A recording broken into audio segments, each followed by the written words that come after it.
You're watching TVC News.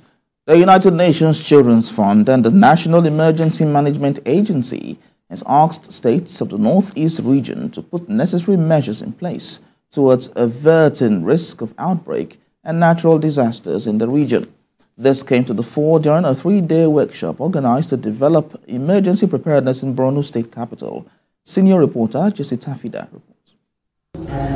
Stakeholders from Borno, Yobe and Adamawa State are invited to participate in a 3-day emergency response and risk analysis exercise, enhancing disaster response and preparedness, as well as finding efficient strategies to lessen suffering among those impacted by crisis are the main objectives.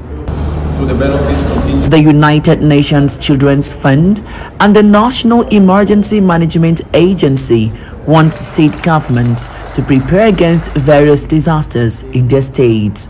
This is quite a critical exercise because through the identification of the major risks that the 3 states face, the government will develop planning for better response.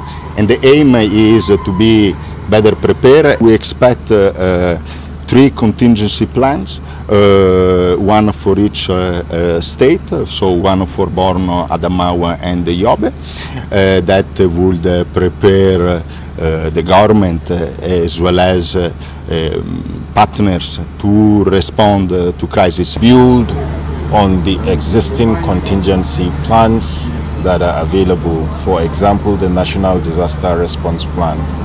Of course, there are a lot of associated risk in our communities which we are aware of, most especially with the flooding season. Now that internally displaced people have returned to their homes, there is a greater chance of disease outbreaks, which government must take appropriate precautions to prevent them. The disaster will be the crisis, or the hazard will be identified through first the identification of the risks.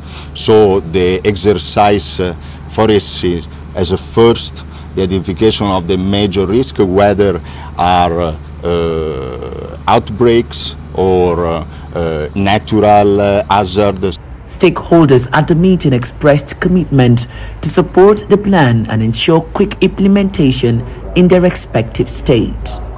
Jesse Tafida, TVC News, Maiduguri.